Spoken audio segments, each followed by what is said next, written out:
we need to talk about Babybay.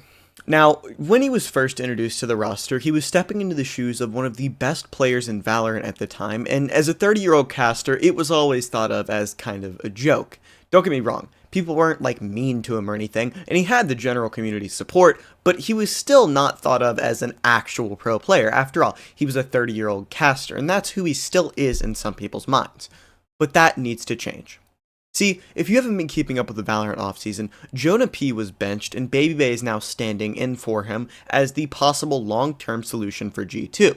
And with that, he's been performing very well, like shockingly well. I know he performed decent in the stages where he was subbed in for Leaf, but he's been good here. I mean, you can see it. That is a professional player, and even though Cortesia is stealing some of the spotlight, Babybay has genuinely turned into a very good player, and I think we need to shift our perspectives from caster to player, and give him some of the respect that he deserves.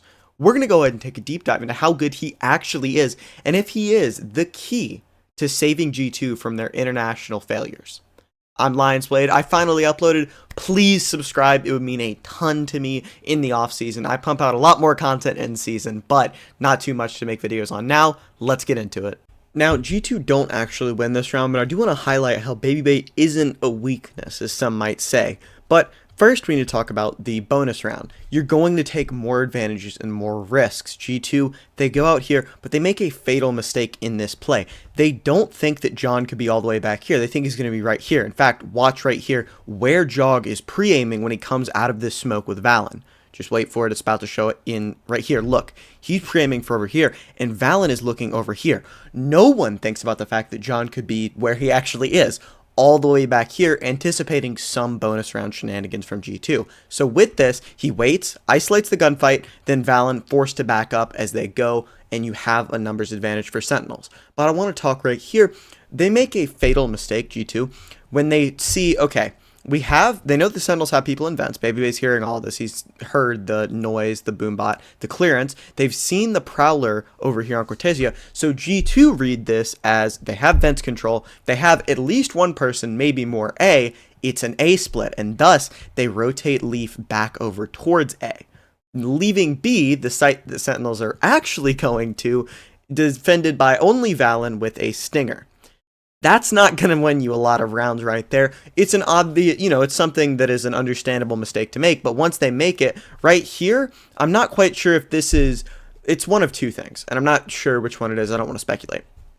Either Valen says, look, if they do come B and I have a Stinger, I'm just going to die and our chance of winning the round is gone. I'm going to rotate over to A. Or they are so unbelievably sure that it's A, they're bringing Valen over.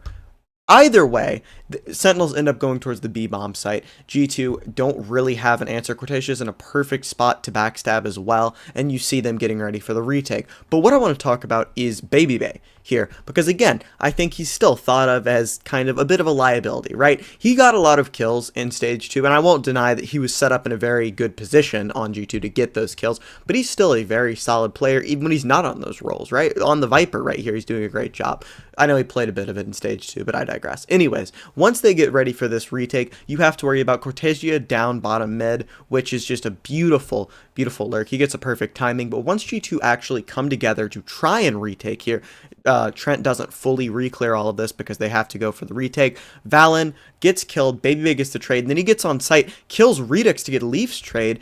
You could argue he gave them a bit of a chance. Now, granted, it was just getting trades, decently simple stuff, but you have to be able to do that at this level. He's able to do it. He gave them a bit of a chance into this round, but again, Cortesia's lurk was just perfect. Trent, low, Caillou gets the kill onto Babybay, and boom, 2-1 to Sentinels. Great round by Sen, by the way. I probably will at some point make a video on Caillou's IGLing, whether that be during the regular season or the off season, but he did a phenomenal job right here, read the map perfectly. We'll get right back to the video, but first I want to talk about something really important to me, the EV63 keyboard. Now, I know what you're thinking. Okay, high-end peripherals might matter for top pros, but they're not going to make a difference to a random ranked player like me.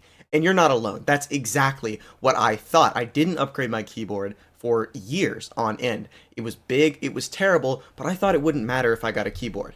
Boy, I could not have been more wrong. You can see it right here. The EV63, not only does it sound good, but most importantly for all of us, it plays good. It has some of the fastest press release latency of all the keyboards in the world. I highly recommend you go pick it up. They have Magnetic X Pro switches that genuinely make you feel like your movement is on another level. It's improved my movement. It can improve yours too. I cannot recommend this keyboard enough. And I was able to get you guys 10% off. So go ahead, link in the description and pinned comment, pick up one of these bad boys for yourself, improve your movement, and improve your rank. Now let's get back to the video. Now, this is a very weird eco for G2. Jogamo was able to save an op last round, but everyone else is going to be on a Stinger, or in Babybay's case, a Sheriff. But the game plan for Sentinels is fairly straightforward here. Go ahead, beat this really easy little breach utility, in this case a stun, and then Omen smoke, B main control take that G2 do, and then go ahead, get Orb down and get it for Narrate.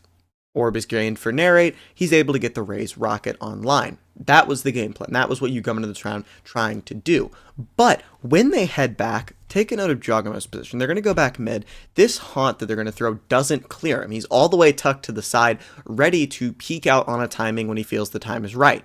Boom. In Sentinel's minds, mid is completely clear now. No one's going to be vents. You can tell, no one's looking vents. No one's anticipating this from Jogamo. He's able to get the kill on the Narrate. And the issue is not only that he just got a kill, gained them the first blood and the numbers advantage, but that was Narrate. The entire game plan of this round was get him the Raise Rocket and, I assume, do something with that Raise Rocket. Now, off that, Cortesia pushes up, possibly because he feels like he needs to make a play, but the announcers made a good point here. Do you want him to try and make an aggressive lurk timing? Because if he does on this, remember, eco round for G2, and they get a kill, that could be a major problem. Then they start going, boom, boom, and they end up trying to go towards B. Now, Babybay got done dirty here. This is one of those spots, if you jump spot a lot in ranked, you'll know, where if someone is able to shoot you when you're all the way out on the jump spot and it stops your movement, it looks like you moved terribly. He didn't. It's not his fault. As you can see, he gets shot right here, and it does the movement delay stuff and brings him down. It's not his fault. My goat is innocent. But with this, Redux doesn't realize that Leaf is about to just swing out, get this kill, which obviously I think it's not something you're looking for. He was trying to clear back sight. But Leaf gets the kill. Now it's a 5v3, and your main player is super, super low. You try and go out here, try and get this kill. Caillou can't really do it. There's the paranoia of John, and good on Babybay for being aware that there's going to be a main player. It could have been because of the paranoia. He could have just been aware. But once Leaf gets the kill onto Caillou, Babybay cleans it up. There's nothing Cortesia can do other than just kind of watch. So this round did not go well. By the way, you're about to see Leaf just get slow falling. Yeah. There we go, Minecraft slow falling from the Waylay throw. But nothing was able to really go right for Sentinels in this round after the first 10 seconds, and G2 get back on the board in a very important way, aided, of course, by Babybay, but also just the awareness of everyone. Jog knowing when to peek out, everyone knowing when to take those timings. Great round for G2. It's 7-5, and Sentinels need to win this pistol round to tie up the series. Unfortunately, you have your Fade utility out at an angle where you're able to be swung. Narrate has a nade, John has a classic. It's not a great situation. I get that you're not expecting Jog to just boom one tap you like that instantly, but it's always, especially when you're going against guys that are really good shooters. I mean, if Jog doesn't get the kill, Trent's behind him, although okay, you would have been off the angle by then. I just mean that G2 have a team where whoever that first guy is taking contact, more than likely he's going to be an elite fragger, and Jogamo able to show them there. The nade gets out, but what does it really matter, especially when the breach utility comes down and Narrate has to get out of the corner. He dies. Now 5v3 and the round's effectively been lost that quickly. It's unfortunate to see right there. I obviously don't blame the whole Fade setup as, you know, thinking it's some sort of stupid play. It was a great play by Jogamo that you don't expect, but it is a risk that you take anytime you have that utility out. Unfortunately for Sentinels, that's what it's going to be. But I want to highlight, again, videos about Babybay, what he's able to do at this level. He and Jog have a high-low here. The announcers are talking about Jog farming Waylay ult, and he just isn't able to because Babybay, look at this, Babybay is seeing them around the same time as Jogamo and just getting these kills first. I mean, there's a reason production's on Jogamo. He's the star. He's the guy that's supposed to be getting these kills. Instead, Babybay gets both of them. And I want to highlight one more moment on their buy round here. Right here, it's really simple for G2. They go 2 for 1 here. Narrate's able to recover a Bulldog, but I want you to watch Babybay. See, they gave him permission. It was okay for him, in their eyes, to lurk on this round where they have the superior weaponry. Obviously, he only has a ghost, but this fight right here, you could argue, decides the round. If Babybay falls, Redux is able to recover a ghost. It's a 3v3. Again, Narrate already has that bulldog, and G2 have a decent chance of losing this round. But they trust him to lurk because they know he can win these fights, even when he doesn't have that big of a gun advantage. It's a small thing, and I know it's going to seem like I'm overglazing, but it really is the type of thing that will show you the amount of trust someone has in a player. They trust Babybay. They're able to pivot back to A off of him. Great round. Great stuff from him. Sentinels have won 3 in a row. G2 need to stop this if they want to go ahead and win this game, and I want to talk about what they do here. First of all, I know I haven't discussed it much. Let me know what you guys think about Leaf on Breach. At first, I know it gives most people just a disgusting gut feeling, and I'm still working past it myself. It doesn't feel right. Casters even talked about it, where he's such a good aimer, putting him in a role like this where he's not going to be involved in that fight, right? But he's helping them out. It feels like a waste of his talents, but the roles on G2 are ever fluid. Anyways, right here, Jugamo makes a very aggressive play right here. He just dashes through. He doesn't care if someone stares. He says, look, I'm going to dash and you're not going to stop me. The smoke isn't even down, right? There's a smoke stairs that comes down in a second. It's not down in time. If someone was stairs, this round goes to Sentinels. No doubt in my mind.